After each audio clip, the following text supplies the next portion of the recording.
mucho tiempo vengo pensando y meditando en este podcast. Ya desde antes de empezar con el podcast número 1, antes de que surgiera y tomara forma esta idea, estaba pensando en tener a este invitado. Hoy, aquí a mi derecha, sentado en el rincón de mis amigos, tengo al pastor evangélico Julio Alberto Robledo. Yo soy Doble J y esto es Música y Mensaje.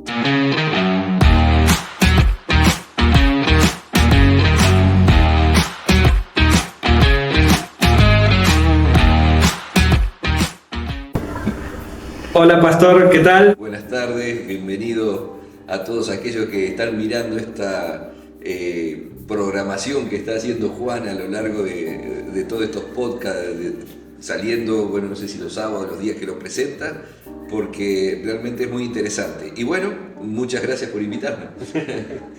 Bueno, ¿qué día los presento? Ni siquiera sé yo aún qué día los presento. Cuando empecé con el podcast, se suponía que iba a subir un podcast cada sábado. Pero es complicado, es muy complicado para mí. Primero que nada, cuadrar con las personas. Conseguir las personas, hacerlas llegar hasta este lugar, hasta el set de filmación. Y también la organización, conseguir todos los gadgets. Hoy se me rompió el micrófono, chicos. Así que si quieren colaborar por la causa. Bueno, hoy tengo el privilegio, el honor de tener sentado a mi lado a un pastor, que como sabe la gente que asiste a una iglesia, no es fácil tener cita pastoral. Los pastores suelen tener una larga agenda, una larga lista.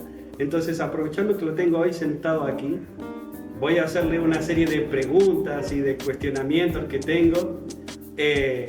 Primero con respecto al tema de su llamamiento, de por qué un argentino decide venir a España a evangelizar, a conquistar, a traer la palabra de Dios. ¿Por qué no un sitio más cercano, más pegado de donde vivía, más cerca de su círculo social, de su familia? ¿Cómo fue ese llamado que tuvo usted para salir a las naciones? A ver, ¿cómo podemos empezar? Usando una palabra complicado, y después voy a extenderme un poquito con respecto a esto. Y por otro lado también, cuando uno, cualquiera, no solamente yo, no es porque yo lo haya hecho, lo han hecho cientos de años y casi me animo a decir miles de años atrás, con un llamamiento especial, específico, ¿no? Empezando desde que cuando el Señor Jesús dio la gran comisión y los apóstoles y los que vinieron después lo empezaron a obedecer, ¿no? Y justamente es eso, complicado decía porque necesariamente nosotros los seres humanos necesitamos que se nos diga claramente y prácticamente algo que nosotros podamos entender, comprender, tocar y ver, oler y oír. Entonces eso se complica porque justamente también nosotros creemos, entendemos, porque así la palabra lo dice, que somos seres espirituales. Una vez que nosotros hemos reconocido a Jesús como un suficiente Salvador, el Señor resucita nuestro espíritu y por ende pasamos a tener una percepción espiritual y podemos tener esa comunión con el Espíritu Santo, con Dios. Y comprendemos las palabras de la Biblia, comprendemos la Biblia, o empezamos, mejor dicho, a comprender la Biblia, las enseñanzas de Jesús y sus mandatos. Entonces, entre todos esos mandatos está el ir a predicar el Evangelio, que no seamos egoístas. Y bueno, uno empieza, así comienza uno, invitando, predicando al vecino, a la familia, un poquito más allá, un poquito más allá. Y en algún momento, conforme a la misericordia de Dios, al gran amor de Dios y a las oportunidades que Dios da al hombre para... muchas veces hay personas que no aceptan este término que voy a usar, pero para que un hombre, una mujer, sirviendo a Dios se sienta realizado. Entonces el apóstol Pablo le dice a los que leamos, no solamente al que le dijo, sino a los que leamos en la Biblia, que anhela servir a Dios en un ministerio, en lo que sea, buena cosa desea. Entonces nosotros podemos tener tal vez esa vocación, esas ganas, y yo la empecé a tener, empecé a servir en distintas cosas en la iglesia donde estábamos, allá en Mar del Plata, en el centro evangelístico del movimiento cristiano y misionero, y un poco aquí, un poco allá, empezamos a, ¿cómo podríamos decir?, subir peldaños, siempre bajo la obediencia, siempre bajo la guía del pastor, de la pastora, de líderes de la iglesia, del ministerio de la iglesia. Entonces, en cierta forma, era fácil ese aspecto, porque yo sentía, entre comillas, el hecho de hacer algo, no sé, trabajar con los niños, trabajar con los adolescentes, con los matrimonios, como lo hemos hecho, de hacer esto, aquello. Allá hay muchos lugares para servir al Señor, entonces simplemente iba y le decía a mi pastor, a mi pastora o a algún líder, y así iba subiendo. Pero llegó el momento, claro, en que uno comienza a tener ese, podría decir, diálogo particular con el Señor. Y es cuando el Señor entiende que hay cierta madurez en su misericordia, lo entiende así, y nos habla directamente al corazón. Entonces, por eso digo lo complicado, porque ya el traslado, nosotros estábamos con mi esposa y mis hijos, estábamos sirviendo allá al Señor en un pueblo cerca de la ciudad de Mar del Plata, Santa Paula, y el Señor nos había bendecido muy lindo, un grupo maravilloso de hermanos, numerosos para lo que estábamos haciendo y todo, una capilla muy linda, agrandándola, poniéndole el tejado y bueno, y tantas cosas que estábamos haciendo muy animados, pero el Señor estaba presionando espiritualmente, y en ese aspecto también quiero agregar, por eso digo que es complicado, la parte práctica, porque tal vez muchos no lo entiendan, pero otros sí lo van a entender, aquel que está teniendo un llamamiento específico de parte de Dios, hay muchas cosas prácticas en la vida que lo empujan a eso. Es como que somos más perceptivos, yo decía, ¿no? Por la vida espiritual que el Señor generó, entonces percibimos que Dios está guiándonos, empujando de esa forma, ¿no? Entonces ahí fue, y para no hablar tanto de esto, más o menos 7 años antes de llegar aquí a España, Galicia, Pontevedra, bueno, en realidad primero llegué a Ourense, ¿no? Estuve 1 mes y medio en Ourense, después me trasladé, pero mi llamamiento era aquí en Pontevedra. Y 7 años estuve orando por todo esto, porque vuelvo a decir, en ese aspecto, en esa área es complicado porque como hombre necesitamos una seguridad, y no es solamente la seguridad personal. Si yo hubiese sido soltero sería eso, pero como había una familia detrás, ¿no? Entonces yo necesitaba también que Dios le hablara a mi esposa, que ella también sintiera lo que yo estoy, no igual, pero yo estoy sintiendo lo que estábamos sintiendo lo que estaba sintiendo en ese momento. Y bueno, mis niños eran pequeños, entonces ellos iban a venir. Es más complicado que una familia. Es más complicado por la humanidad que tenemos, quiero decir, ¿no? Porque se genera una cierta inseguridad ante las posibles necesidades que uno tenga, sobre todo sin conocer. Yo nunca había estado en España, nunca había salido de Argentina sí, pero no digamos, hacia el viejo continente, como se le dice aquí, de allá a este lugar. Uno solamente puede pensar, hablamos del mismo idioma, que después nos damos cuenta que no es así. y después, claro, lo cultural y todo, si bien no es que, gracias a Dios por todo el avance tecnológico, incluso desde cuando nosotros salimos, ya hace va a ser ahora en agosto 22 años. Bueno, en junio para mí. El tema es el siguiente, ¿no? Por la tecnología y por todo lo que podemos averiguar, yo averigüé muchísimas cosas, pero es solamente conocimiento.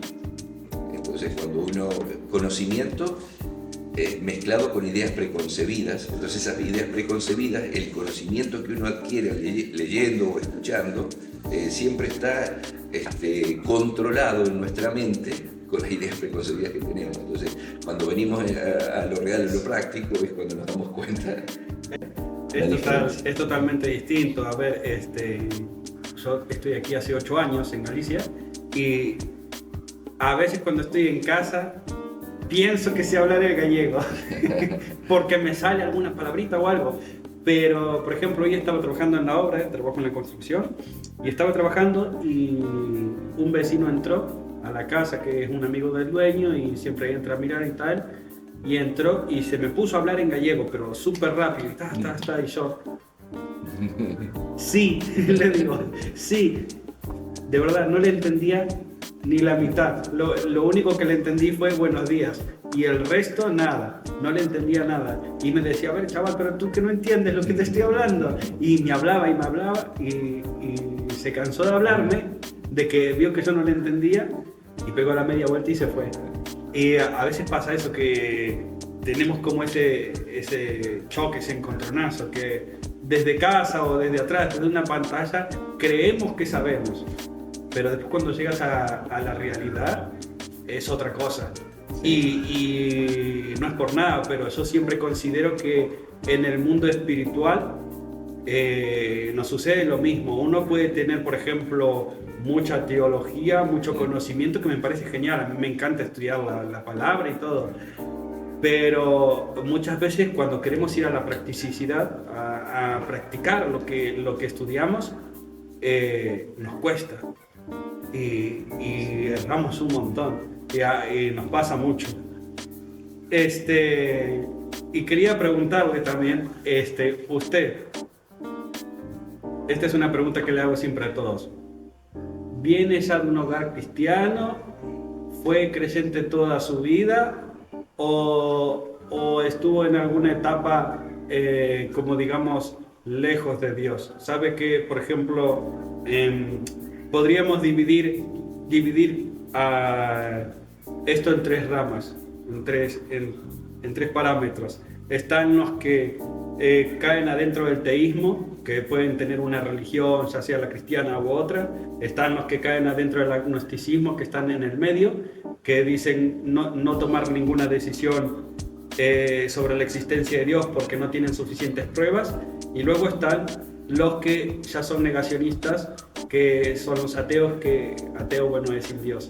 ¿Usted fue siempre creyente, o si se tuviera que calificar en una de esas 3, se calificaría en alguna de las otras 2?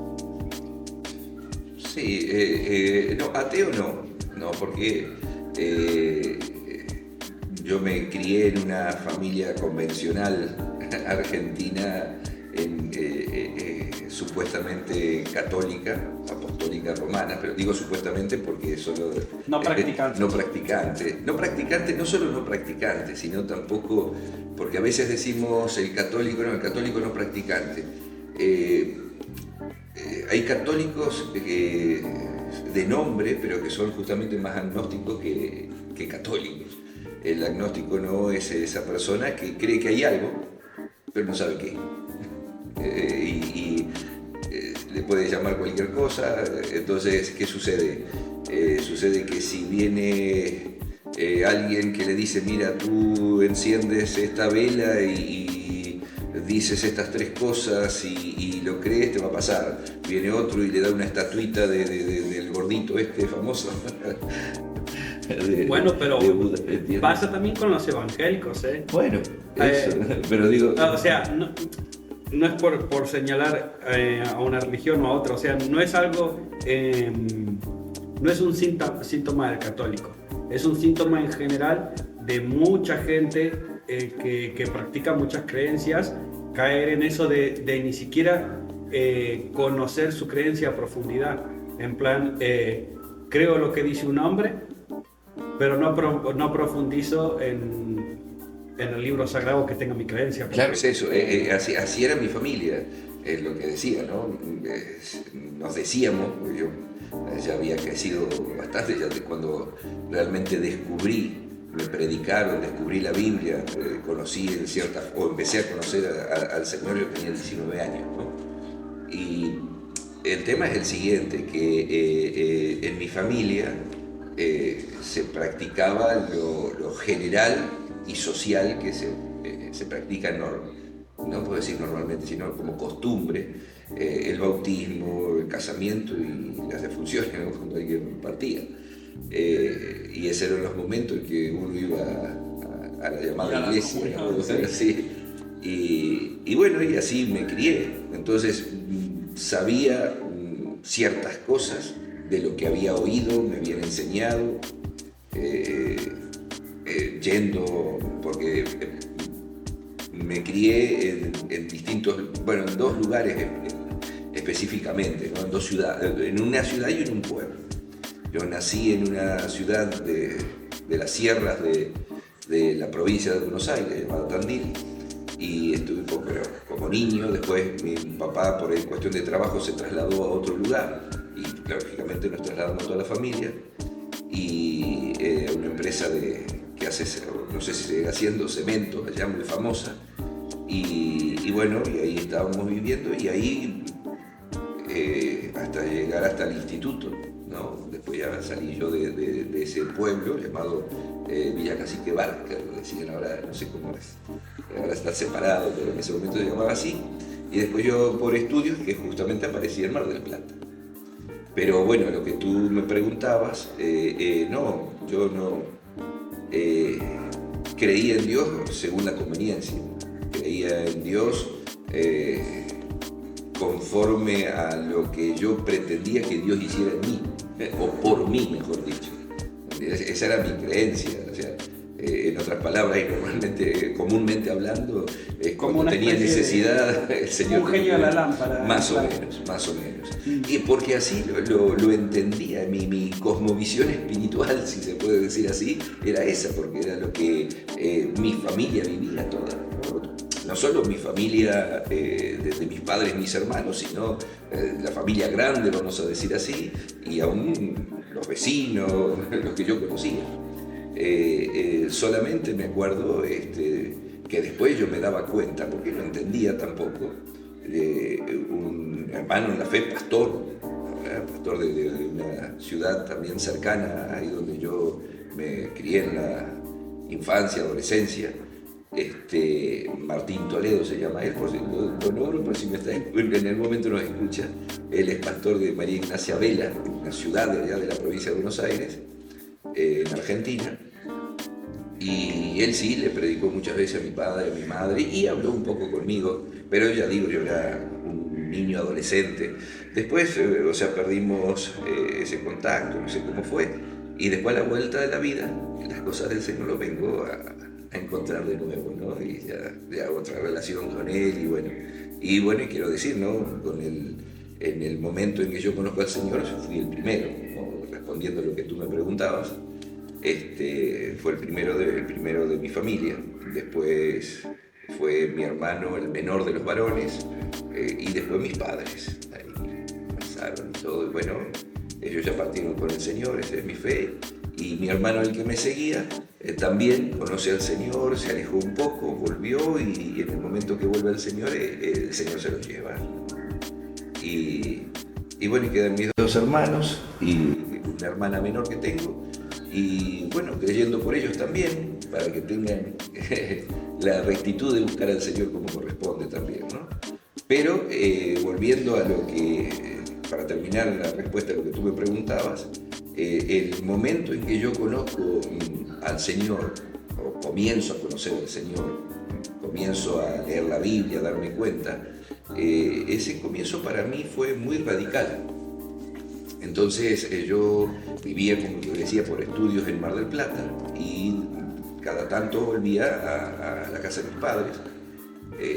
Y cuando yo volví, en un momento que yo ya conocía un poco la Biblia, sobre todo por la idolatría y todo, yo fui a mi habitación y empecé a sacar todas las imágenes.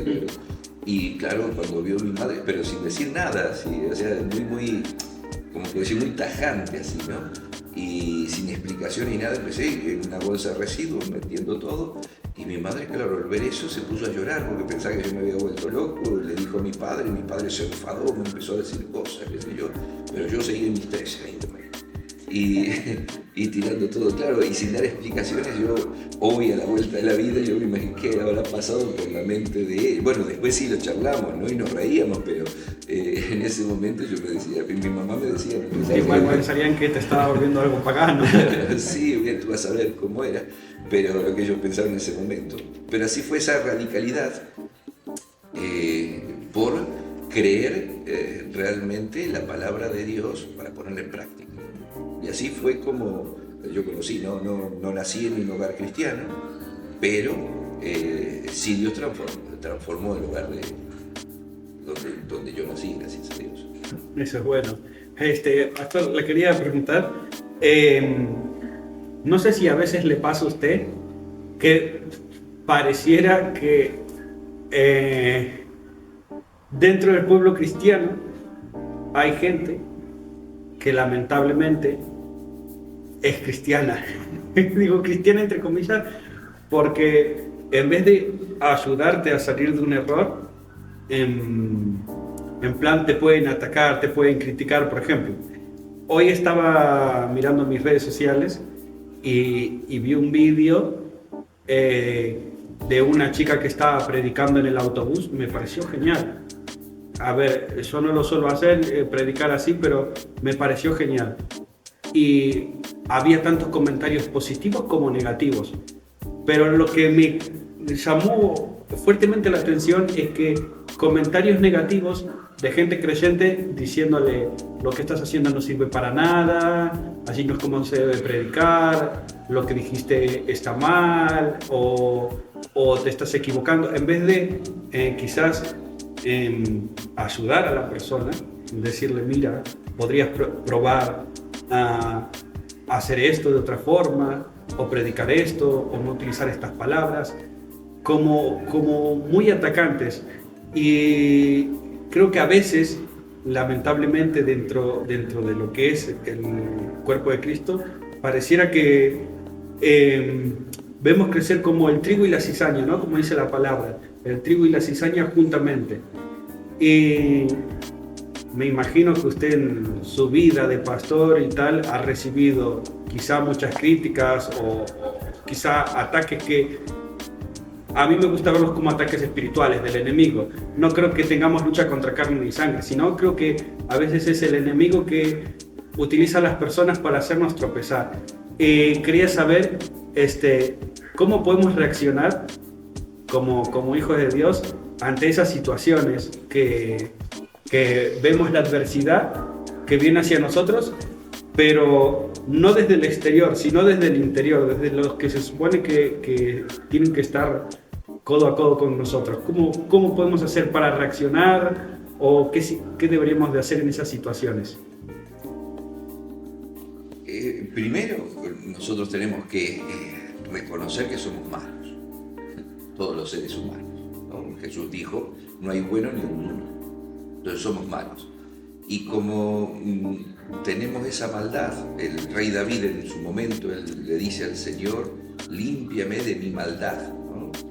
Y nosotros, cada uno de nosotros tiene que reconocer eso y pedirle al Señor que nos vaya limpiando nuestra maldad, porque nuestras críticas se pueden transformar por esa maldad en destructivas, ¿no? En vez de constructivas, destructivas. Y eso es lo que hace mucho mal, ¿no? Las críticas destructivas. Pero las críticas destructivas tienen un punto de partida que es la maldad del corazón del hombre, de la mujer, del ser humano, ¿no? Entonces sucede que cuando nosotros estamos viendo a alguien que está haciendo cierta labor para el Señor, vamos a decirlo así, para la iglesia, para expandir el mensaje de salvación, ensanchar el reino de los cielos, generalmente, no digo que siempre sea así, o en un gran porcentaje, vamos a decir, el que critica de esta forma, mal, ¿no? El que critica mal, lo está haciendo porque no está haciendo realmente la labor que está haciendo la otra persona, o hasta incluso no está haciendo absolutamente nada. Y si lo está haciendo, puede llegar a ver que la otra persona, el otro hermano, la otra hermana lo está haciendo mejor, entonces en lugar de, gracias a eso, generar una, vamos a usar esta palabra, envidia, sí, pero yo lo pondría en lugar de generar una competencia positiva. ¿Y cuál es la competencia positiva? Es que yo me animo a ser mejor por causa tuya. Yo te veo a ti, que tú puedes mejorar. Entonces yo digo, si él puede mejorar, yo puedo mejorar. Y en lugar, puede ser una cierta envidia, pero al mismo tiempo esa envidia yo le pido al Señor que me ayude para transformar esa envidia en algo bueno y desechar la envidia. Entonces, si yo logro desechar esa envidia, voy a querer perfeccionarme a mí por ver a otro. Esa es la realidad. Todos los seres humanos somos así. Pero cuando nos dejamos ganar por la maldad que hay en cada corazón del hombre, sucede esto, ¿no? Esas críticas destructivas. Después están las críticas constructivas, ¿no? ¿Cuáles son las críticas constructivas? Yo te critico a ti para que tú mejores, no para destruirte o para ponerte un palo en la rueda o tirarte no sé, una losa encima para que no puedas ponerte en pie, ¿no? La crítica constructiva es decirte, mira, Juan, tú puedes hacer esto mejor de esta forma, ¿qué te parece? Entonces te hago pensar para que tú mejores, criticándote, porque al fin y al cabo es una crítica, pero de ánimo, para luego está en la construir. persona si acepta o no. Eso ya, por eso digo, tanto el que critica como, aunque critique bien, la otra persona, por la maldad que tenemos todos los seres humanos, lo puede tomar a mal. Entonces y después está también la cosmovisión que tenemos nosotros como cristianos, ¿no? Esa cosmovisión, si nosotros no permitimos que el Espíritu Santo la amplíe, nos queda pequeña, o nosotros quedamos pequeños y una vista muy corta, una visión muy corta, que no permite que nosotros veamos que el trabajo que está haciendo mi hermano o mi hermana, muy o extremadamente diferente, podemos decir, a lo que yo pudiera hacer, me aterra porque está cambiando todo, y eso no es nuevo, no es de ahora, no es del siglo XXI, sino desde el comienzo, ¿no? A Jesús, a él lo criticaba con críticas destructivas totales, porque sin duda él estaba renovando. El apóstol Pablo dice que tenemos que renovar el espíritu de nuestra mente. Entonces, al renovar el espíritu de nuestra mente, nosotros ampliamos nuestra visión, pero no una visión de acomodar, por si alguien escucha y piensa que yo soy de aquellos que quieren acomodar la iglesia al siglo XXI. No estoy diciendo de acomodar la iglesia o doctrinalmente o bíblicamente al siglo XXI.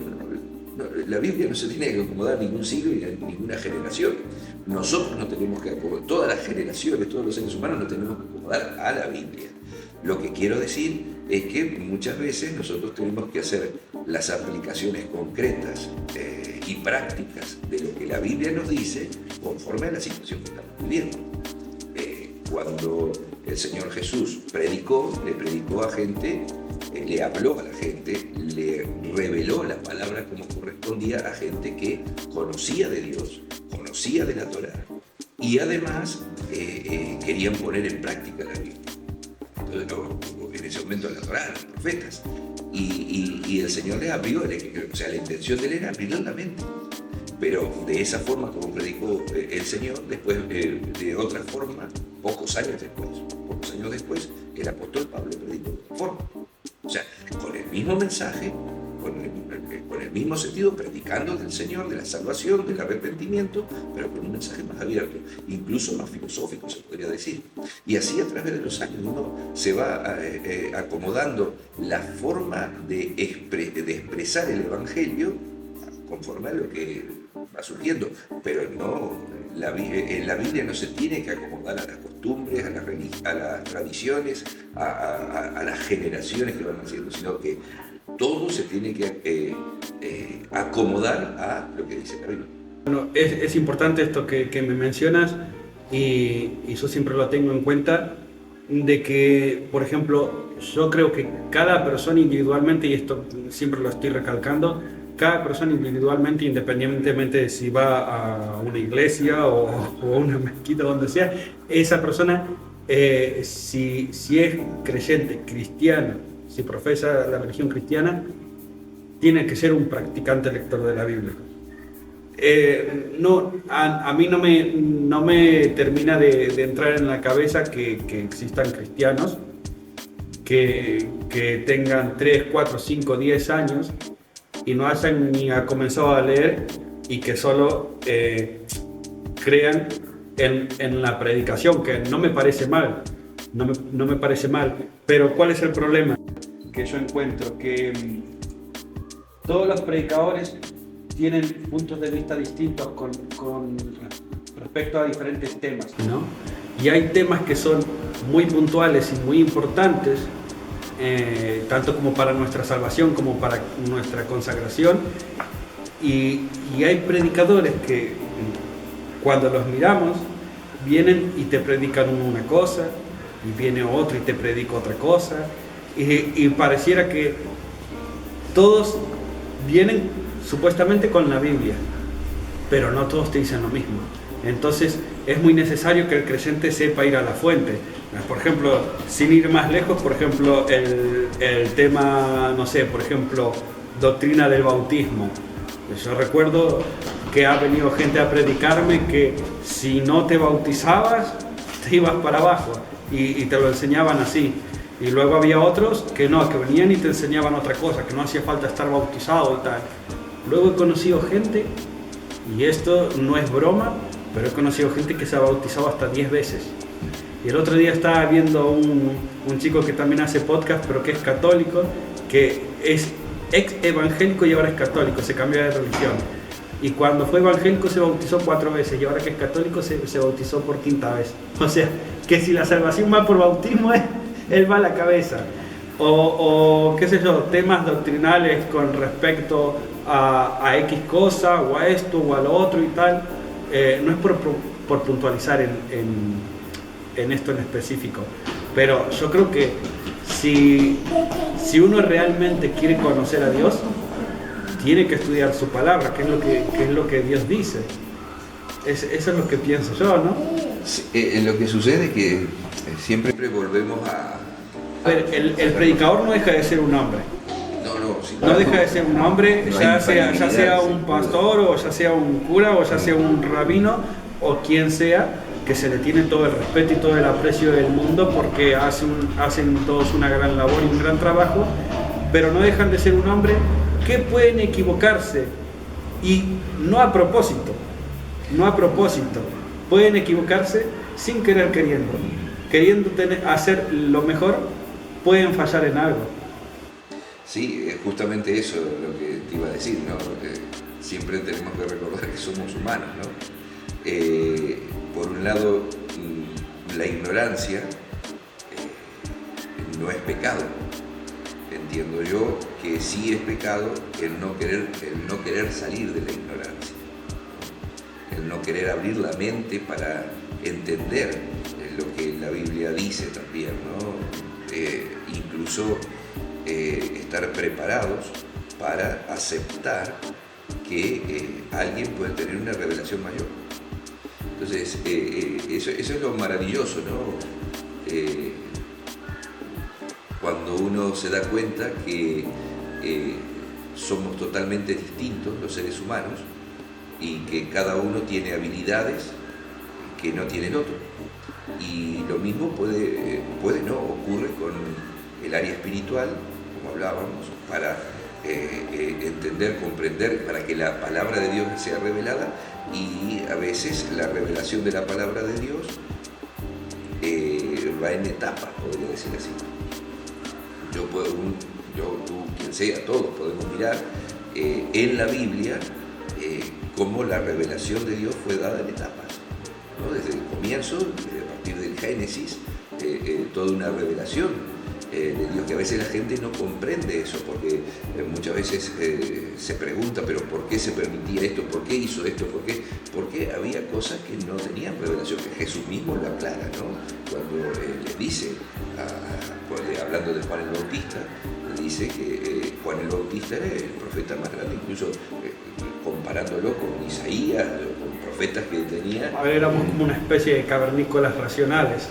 Entonces, no por eso, no tanto por eso, sino por el hecho de Dios mismo, conforme a su plan, iba volcando una revelación específica para el momento de la humanidad. O sea, para ese momento específico de la humanidad. Y Dios, por eso hay mucha gente que incluso hasta piensa que los antiguos de tal época o tal lugar o tal momento, hasta pensamos que tal vez no fueron salvos, ¿no? Pero siempre en la salvación de Dios estuvo presente. Y Dios volcaba volcaba esa revelación para llegar a esa salvación. Entonces, conforme a lo que sea, ¿no? A veces cuesta decirlo porque hay gente que no alcanza a entenderlo, pero en algunos momentos Dios se puso rituales y había que aceptarlo, porque era obediencia. Entonces, los rituales bíblicos que si los vemos hoy en una película de terror. Sí, bueno, no, gracias a Dios eran simples, no eran así, pero me refiero a esto que la capacidad del hombre de hacer lo que Dios pedía en ese momento específico era la obediencia, esa capacidad que el hombre tenemos todos de ser obedientes. Entonces, más allá de todo lo que se puede hacer, que nosotros podemos poner en tela de juicio, que hicieron bien, que hicieron mal, pero que cabezones, que no se daban cuenta y cuántas cosas, a lo que Dios siempre le interesó, por así decirlo, era la obediencia. Entonces, ¿cuál es en sí el pecado? El desobedecer a Dios. Desobedecer a Dios es el pecado. Entonces, la obediencia es lo que nos hace. Perdón, para. Y todo esto, perdón. La obediencia, puede ser. Yo miraba las cámaras y digo que pito.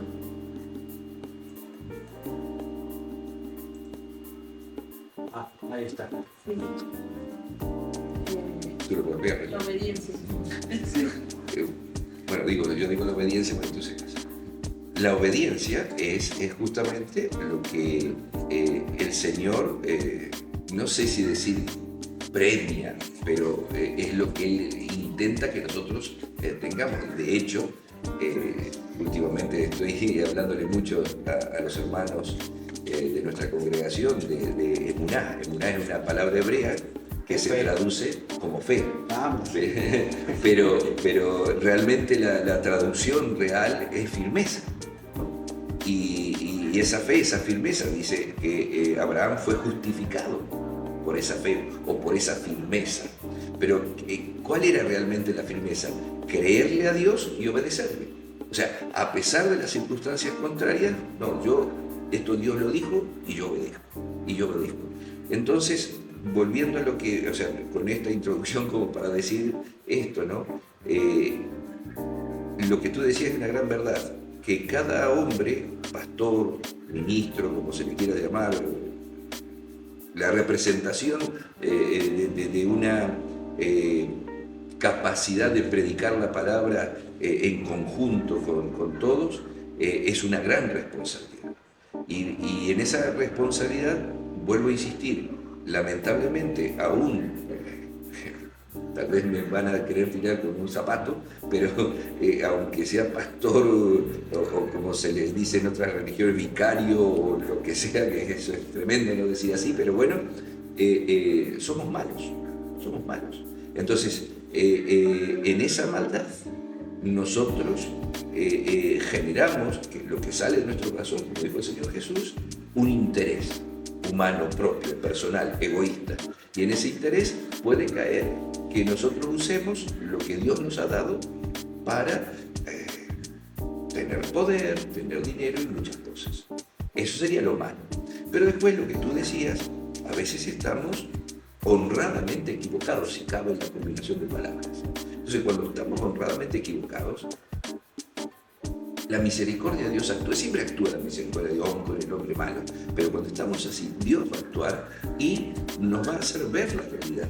Nosotros podemos ver esto en algo muy, muy puntual, históricamente hablando, con respecto a cuando se generó la reforma. Cuando vino la reforma, Nosotros sabemos que por medio de un nombre medio famoso, pero fueron de muchos hombres que salieron, fueron varios, pero el que más se reconoce es Lutero, ¿no?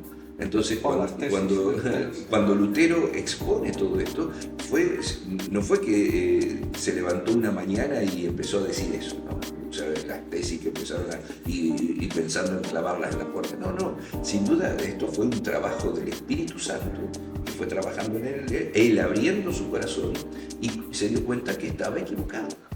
Pero él, si nosotros le pudiéramos preguntar hoy, él decía hasta que el Espíritu Santo no me abrió la mente, para decirlo humanamente, yo no me di cuenta de que estaba equivocado. Y eso sucede hasta el día de hoy. Pero nosotros tenemos que comprender, como decía, de las etapas que Dios tiene en la historia de la humanidad, en la historia de la Iglesia, y volviendo a tomar lo que decía con respecto a Jesús y Juan el Bautista, él dice que Juan el Bautista era mayor que todos los profetas, incluido Isaías, Daniel, mayor, Ezequiel, Jeremías, y sin embargo, después termina diciendo, pero cualquiera del más pequeñito de los del reino de los cielos es más grande que Juan el Bautista. ¿Y quiénes son los hijos del reino de los cielos? Nosotros. ¿Pero por qué dijo Jesús eso? Por la revelación que nosotros tenemos. Pero esa revelación hace que nosotros tengamos que poner nuestras barbas en remojo porque genera una gran responsabilidad. Una gran responsabilidad. Nosotros ya sabemos muchas cosas que tal vez incluso Isaías ignoraba, por decirlo, espiritualmente hablando. Lo que pasa también que ahora nosotros tenemos la película completa, se podría decir. Justamente. Porque como usted decía, la revelación se fue dando de a poco, ¿no? Yo lo veo como una película. Uno va filmando una película, pero los personajes que están dentro de la película no saben la escena que sigue ni siquiera saben la escena anterior muchas veces. Y nosotros tenemos la película entera, de principio a final, y podemos ver todo. Y muchas veces, como usted decía, nosotros leyendo la Biblia decimos, qué brutos, cómo se equivocaron en esto. Pero nosotros teniendo la revelación entera, muchas veces no, siempre, todos los días nos equivocamos, todos los días fallamos, erramos y hacemos mal y somos malos, como usted dice. Y con respecto, por ejemplo, a lo de enseñarse equivocado, por ejemplo, yo recuerdo a mi madre, le pongo el ejemplo de mi madre para que vea que no es que estoy enojado con nadie y digo, este pastor, aquel, no. Mi madre, que yo la quería mucho, me enseñó de la Biblia muchísimas cosas, pero hubo cosas que me las enseñó mal, pero no me las enseñó mal porque mi madre una falsa predicadora, falsa profeta, no, me las enseñó mal porque a ella se le enseñaron mal, las aprendió mal y por no investigar, no profundizar, a ver, cosas sencillas, no eran cosas esenciales para la salvación. Por ejemplo, aquella parábola o alegoría que hace Jesucristo cuando dice del camello que pasa por el ojo de la aguja, que está muy mal enseñado durante mucho tiempo y tal, y solo vine a aprender de grande. De grande me enteré que esa enseñanza estaba equivocada, como me la habían enseñado. Bueno, a mí me habían enseñado que el ojo de la aguja era una puertita y tal. No era nada importante para mi salvación, pero el hecho de aprenderla correctamente quizás me ayudó a interpretar la Biblia de otra manera y de ver las cosas de otra forma. Pero es a lo que voy, ¿no? Que muchas veces, sin querer queriendo, sin querer hacer daño, enseñamos mal. ¿Qué pasa? Lo que pasa es que hay veces que enseñamos mal doctrinas importantes, que son fundamentales quizás para la salvación o para el crecimiento espiritual, y esas sí que pueden hacer un daño al pueblo y hacerlos caer en lo que es la idolatría o en otras cosas y dañar al pueblo cristiano. Por eso lo que usted decía, la importancia de que una persona que está frente a un cargo esté bien preparada, si bien no deja de ser un ser humano que puede tener ciertos errores, pero que esté bien preparada en cuanto al estudio y todo eso. El apóstol Pablo dice no un neófito, ¿no? O sea, una planta nueva, ¿no? Neófito significa eso, ¿no? Neo nuevo y fitoplanta, una planta nueva, porque no podemos echarle una responsabilidad a alguien que no puede aguantarla, o que no tiene la experiencia, o no tiene la madurez, o no tiene la sensatez para decir hasta aquí. Y justamente hablando de eso, quería darte también, para que los que nos están viendo y escuchando lo sepan también. Yo me acuerdo, compañeros en el discipulado, como se practica en el movimiento cristiano misionero, recuerdo cuando íbamos a orar juntos, así, por la madrugada, y siempre había uno de ellos, que es pastor ahora, ¿no? Y yo lo escuchaba: Señor, ten misericordia de mí. Así empezaba la oración: ten misericordia de mí, ten misericordia de mí. Y yo pensaba, digo, ¿por qué pide tanta misericordia? Tan pecador es este, ¿sí? Dice, ¿para qué vamos a gastar la misericordia? Y claro, yo me daba cuenta, él en ese aspecto era muchísimo más maduro que yo, ¿no? O sea, tenía la revelación real, en cuanto que nosotros todo lo que hacemos es por misericordia de Dios, y que Dios tiene misericordia. Dios no está obligado a hacer que a nosotros nos vaya bien en la vida, por así decirlo. O sea, la misericordia de Dios obra sobre nosotros para que nos vaya bien en la vida, porque en su palabra Él dice que tiene pensamientos de bien, y usamos esos versículos, ¿no? Para cada uno de nosotros, y realmente pensamientos de paz, de prosperidad y todo lo que nosotros podemos buscar. Porque al fin y al cabo el Señor pretende que nosotros podamos ser de testimonio aquí en esta tierra. Ahora, ¿qué pasa si no nos va tan bien como nosotros pretendemos? Vamos a decir, Dios no, y por eso es misericordia. Y yo en ese momento, madurez espiritual, adolescente espiritual, podría decir, no entendía, y después con un poco de tiempo, no fue mucho más, cuando me di cuenta de que vivimos de la misericordia de Dios. Por eso la palabra nos dice que la misericordia se renueva de día en día. Si no se renovara la misericordia, creo que nadie estaría, o se podría estar de pie delante de ningún lugar. Es la misericordia de Dios. Ahora en este momento le voy a hacer a usted un espacio para que comente cualquier cosa que traiga en su corazón, algún testimonio, alguna frase, algún mensaje que quiera dar, que no haya tenido oportunidad de comunicarlo en esta serie de preguntas que le hice. Algo que nos quiera comunicar. O sea, no es tanto de no tener oportunidad, porque siempre hablamos la palabra. Yo siempre tuve una inclinación con respecto a que todos tenemos que pedirle al Señor que nos haga entender su voluntad inmediata, ¿no? La voluntad, nosotros sabemos cuál es la voluntad de Dios en forma general. Sabemos que, o sea, como decíamos, ser obedientes, que no pequemos, que caminemos hacia el cielo, que prediquemos el Evangelio, todo lo que la Biblia dice, pero hay una voluntad personal, puntual, y siempre yo, vez tras vez, incluso, no digo todos los puntos que terminamos, pero sí en la mayoría, yo dejo un espacio para que los hermanos puedan reflexionar y pedirle al Espíritu Santo que les haga ver. A veces somos muy cabezaduras. Yo por eso decía que, como cuando me preguntabas al principio cómo fue que aparecimos aquí en España, en Pontevedra, el Señor tenía todo ya hecho. Yo le voy a comentar algo de cómo empezó todo. Yo estaba trabajando en una empresa y había un empleado, y yo charlaba con él y le preguntaba, porque él era gallego, pero gallego de verdad, ¿no? Gallego como se le dice en Argentina a todos los españoles, era gallego de Galicia y nacido en Pontevedra. Entonces me empezaba a hablar, yo le hablaba del Señor y le decía, y él me hablaba de Pontevedra. Entonces, en algún momento, no sé bien en qué momento, yo me empecé a interesar por la ciudad de Pontevedra y le empecé a preguntar esto, y él, claro, él fue de muy pequeñito para allá, y él lo que me contaba, lo que se acordaba, me contaba y todo eso, ¿no? Y bueno, él pasó, él dejó de trabajar con nosotros ahí, y yo seguí mi vida, y de repente el Señor, orando una vez, me trajo la ciudad de Pontevedra. Entonces yo pienso, digo, el Señor debe querer que yo esté orando por la gente. Entonces oré, y dejé, y después otra vez, y así, hasta que llegó un momento que empecé a preguntar, pero Señor, ¿que tienes algo con esto?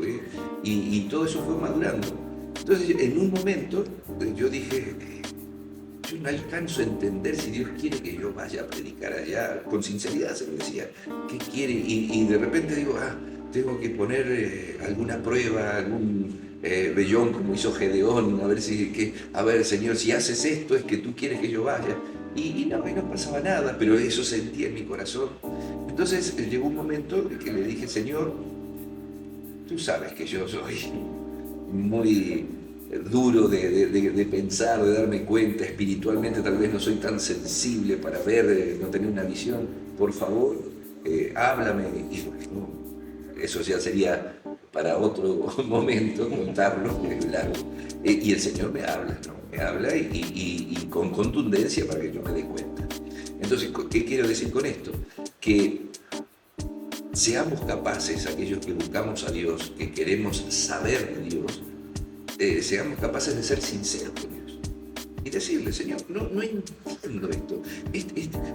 Porque a veces, como tú decías, escuchamos predicadores o vemos en la tele o como sea, y ya tenemos algunas ideas preconcebidas por lo que hemos escuchado sobre ese predicador, si es famoso o algo, o escuchamos en algún lugar, vamos a algún templo y nos damos cuenta, y ya a veces somos así los seres humanos, que es cuestión de piel, no me agrada con una expectativa, no se llenan esas expectativas, o no me gusta el timbre de voz, o no me gusta cómo viste, o no me gustan los ademanes, o porque tiene esto, porque tiene lo otro, el corte de pelo, qué sé yo, y ya es como que bajamos un telón, pero tenemos que madurar en eso, ¿no? Y entender que Dios puede hablar. Entonces, conforme a todo esto, decirle, Señor, con sinceridad, Señor, yo necesito que tú me digas, que yo me dé cuenta, que con toda contundencia yo pueda saber lo que tú quieres. Y yo puedo dar testimonio que eso, no digo fue instantáneo, pero se fueron dando distintas situaciones para que yo terminara enfrente de lo que Dios realmente me quería decir. Y si yo decía, pero como diciendo, no me doy cuenta, porque ya era demasiado, que no sé, tenía una cortina delante de mi cara para ver. Pero es eso, siempre inclinado a eso. Por eso, como decía, en cada culto, bueno, no en cada, pero en la mayoría de los cultos yo trato de orar también por eso. Porque esto no significa que yo le esté diciendo al Señor, me quieres mandar a predicar, quieres que yo sea pastor, quieres que sea profeta, quieres que sea evangelista. No, también eso. Pero me refiero a, el Señor quiere que los adolescentes, los jóvenes, ¿qué quiere que estudie? ¿Cuál quiere que sea mi trabajo? ¿Cómo? O sea, preguntas normales y comunes, cotidianas de la vida. Y sobre todo, yo considero también que hay que aprender a predicar, no solo a predicar con la prédica, sino a predicar con el testimonio, porque muchas veces sentimos de predicar y pensamos, yo mucho tiempo pensaba eso, que predicar era subirse arriba, coger el librito, contar el cuento y explicarlo. Y dentro de mi cabeza yo tenía eso y no salía de eso. Y con el tiempo, como usted dice, ¿no? Con el proceso y la revelación de Dios, uno va entendiendo que predicar es, sí, hablarle a la gente, pero también muchas veces más ser un ejemplo de vida. ¿Para qué? ¿Por qué ser un ejemplo? Porque si tú no eres de ejemplo, el día que hables, no te van a tener mucho en cuenta. No te van a tener, ¿sabes? Van a decir, ¿qué me vienes a contar? Si no eres de ejemplo en lo que estás diciendo, en lo que estás predicando, en lo que estás enseñando, no eres de ejemplo. Es un poco de eso también. Sí, es justamente este compañero que yo te decía, que estábamos ahí, hoy es un hombre de Dios hermoso, maravilloso, y él justamente, una de las, ¿cómo puedo decir?, de las formas que él tenía para ofrecerse a Dios, para tratar de servirle, era su radicalidad, ¿no? Y esa radicalidad generaba el testimonio, hombre de testimonio. Digo hombre en el sentido genérico porque éramos chavalitos, no chavalitos, pero éramos chavales todavía, y sin embargo él era de esa forma radical. Y bueno, de hecho, tiene un hermoso ministerio ahora allá en Argentina y el Señor lo sigue usando y lo va usando. Bueno, para ir cerrando y concluyendo, a menos que usted tenga algo que comentar, le voy a hacer una pregunta así como cambiando el ambiente. ¿Tiene alguna historia, anécdota, algo que le haya pasado desde que se entregó al Señor hasta ahora, que sea en plan cómico, chistoso? Algo que... A ver, yo tengo alguna, pero bueno, yo soy el presentador. Le digo una para que vaya pensando. Yo, por ejemplo, cuando era muy jovencito, que recién estaba empezando a prestar más atención en la iglesia, empecé a notar que en los domingos la gente se caía al suelo. Los que no saben, aquí los evangélicos cuando le ponen las manos, a veces algunos sienten la presencia de Dios o algo y lo expresa de esa forma. Algunos oran, otros caen al suelo y tal. Y yo veía que había mucha gente que caía al suelo y viste, viene mi hermano mayor y me dice, ¿viste cómo se tira la gente al suelo? Y yo le digo, sí, pero no entiendo por qué se tiran. Y me dice, no, porque el suelo está fresquito y el pastor dijo que podían echarse ahí un descanso y tal. Y me dice, tú ve a orar y cuando el pastor te esté orando, te puedes echar a descansar en el suelo. Entonces, yo como era muy pequeño, fui y me pongo a orar. Viene el pastor, me pone la mano aquí en la cabeza, me tiro al suelo, que no me caí por el Espíritu Santo ni nada, me tiro al suelo y cierro los ojos. Alguien me agarró, ¿no? De los ojos, me agarró, me bajó al suelo y tal, y yo estaba así en el suelo con los ojos cerrados. Y yo estaba, en mi mente estaba jugando. ¿Qué pasó? Que me quedé dormido. Era muy chiquitito. Me quedé dormido. Y yo no sé cuánto tiempo estuve dormido, pero en eso viene mi papá y estaba, Juan. Y yo estaba arriba del púlpito.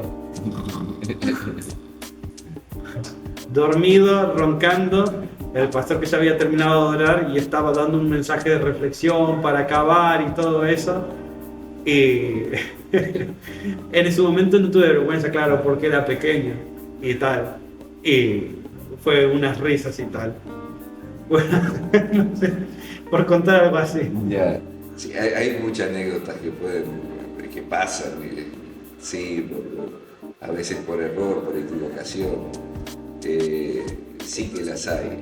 Y una, me acuerdo que estábamos sirviendo al Señor, no fue en un culto, ¿no? Y teníamos, me vino a la mente eso, y estábamos haciendo unos mandados, así sirviendo al Señor, que era llevar cosas y bueno, íbamos en una furgoneta, en Argentina se le dice camioneta, ¿no? Pero en una furgoneta, y claro, el que iba conduciendo no podía ver lo que venían del otro lado, entonces le dice al que estaba del lado de la ventanilla, le dice, porque estábamos todos apretaditos ahí, le dice, fíjate a ver si viene alguien. Entonces le dice, dime, y el que estaba mirando le dice, ahora, y cuando va a arrancar, viene un camión y pasa casi que se lo lleva por delante. Dice, ahora no, le dijo, ¿no?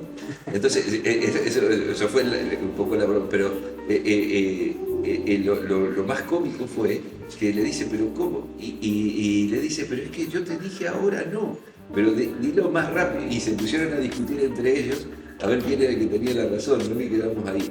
Y con esto, no es muy cómico, ¿no? Pero en el momento, después del susto, nos empezamos a reír. La gracia. La gracia y a reírnos, ¿no? Por la forma que se dio.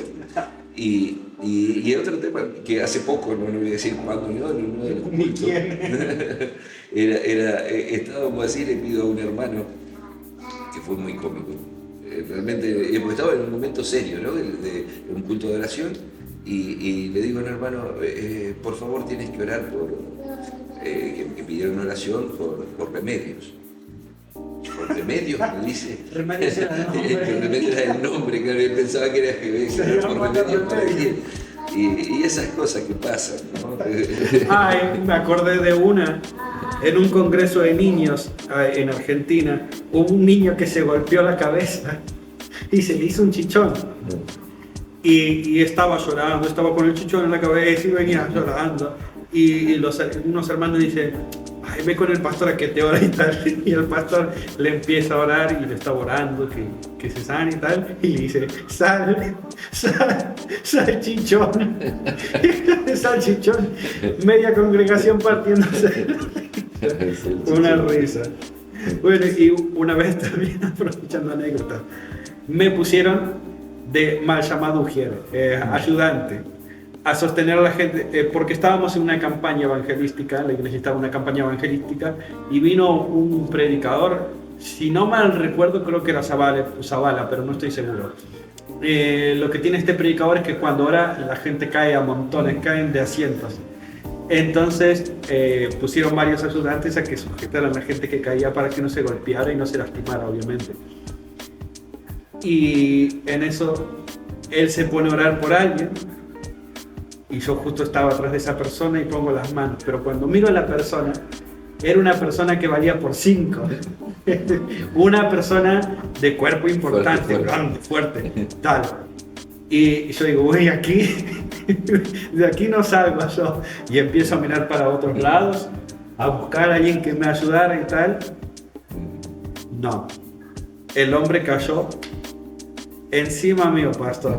Yo hice así. No lo pude, no, es que no llegué ni a atraparlo.